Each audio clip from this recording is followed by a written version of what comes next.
Hello, this is Chinmayi and welcome back to this yoga series where today I'm sharing some insights into different ways that you can practice yoga. So what about all of these different styles of yoga? You may have heard of hot yoga, yin yoga, Ashtanga yoga, Kundalini yoga, Iyengar yoga, aerial yoga, and even naked yoga. They're actually relatively new. And there is so much information on the net about these modern styles of yoga. The advent of social media has, in my opinion, sometimes taken quite a steer away from the path that the yoga is intended for us. And I'm sad to say, much of the wisdom and the benefits that this practice can bring to physical and mental health. Many of them are focused on the physical aspect of yoga, and this attracts people who want to see a difference in their physical appearance and in their health. But that is really only a small part of what yoga can do. I myself joined a yoga class when I saw Madonna and what she looked like supposedly from practicing Ashtanga yoga. But I joined a Hatha yoga class, and whilst I wasn't seeing a reduction in the fat on my thighs, I did see a huge reduction in insomnia, stress, addictions, difficult relationships, and colds and flu. I think that's just the tip of the iceberg. Not bad for a 90-minute class once a week, hey?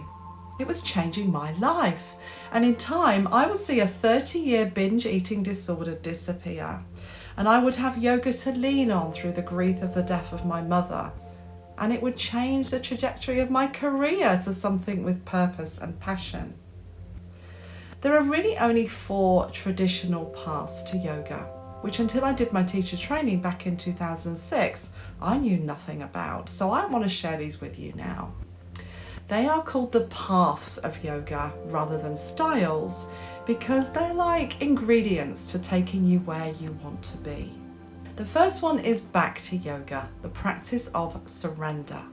This is the surrender of the ego.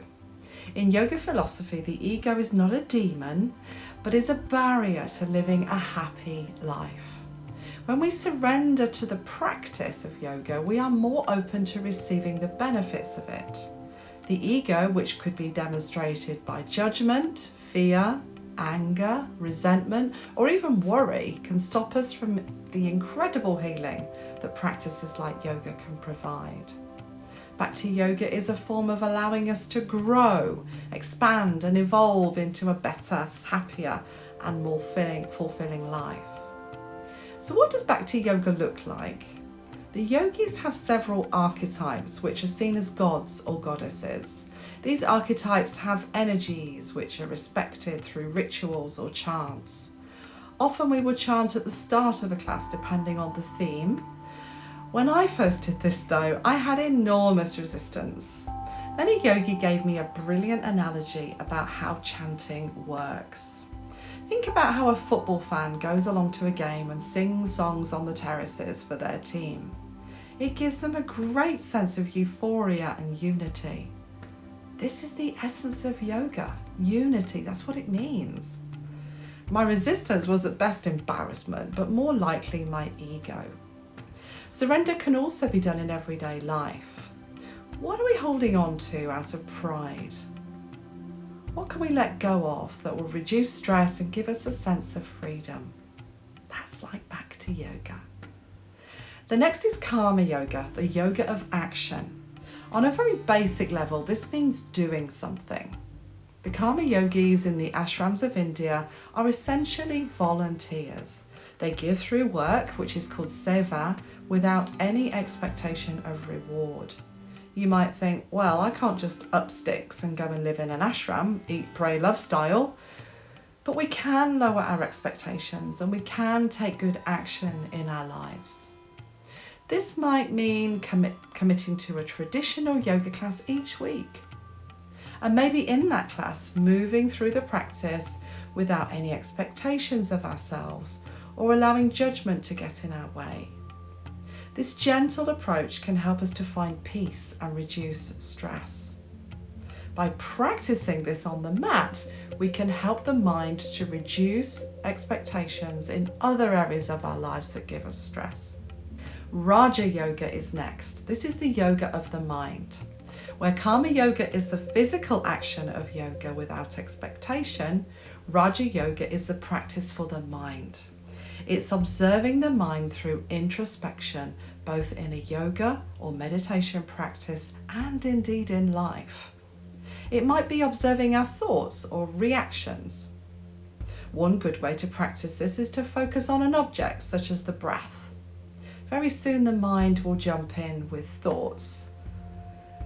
Raja Yoga is simply watching and observing these thoughts without judgment and then bringing our attention back to that object. Eventually, we're able to reach heightened states of peace and tranquility in life. When stressful situations occur, emotions are not as strong and reactions are therefore less harmful. In a holistic yoga class, Raja Yoga is found in the moments of assimilation. For example, chanting creates a vibration in the body, which can be felt and focused on until it fades. Or it might be in a short meditation just after a breathing technique. It's been called the journey to the center. It's the reason for the practice and can feel like a level of bliss or serenity is being reached. The fourth path is Jnana Yoga, and this is known as the yoga of knowledge. When yogis refer to knowledge, they don't mean facts and figures or statistics or anything that can be learned from a book or even a class. They mean your innate wisdom. We all have a level of this wisdom, and yoga is a way to access it. Jnana Yoga is seeing how yoga can be taken into our lives after the class and away from the mat. It isn't just learning the text or understanding its principles. This knowledge is about integration. On the path to yoga, we're presented with questions that come from our gut or our instincts. The answers to those questions come from our intuition. In my teachings and through my classes, I try to include parts of all paths that I've talked through here and incorporate these into a theme. I chose to teach in this way because of the effects on my own life and why I feel so many of my students have gotten the same. In the next episode of this series, I'm going to be sharing the amazing benefits that can be got from yoga and how they show up in your traditional practices today and how I deliver them so that you can see what yoga can do for you. Please subscribe so you get to know when that next episode is coming and released and put up online. And please leave a comment or a question below. We love to hear from you. I'll speak to you again soon.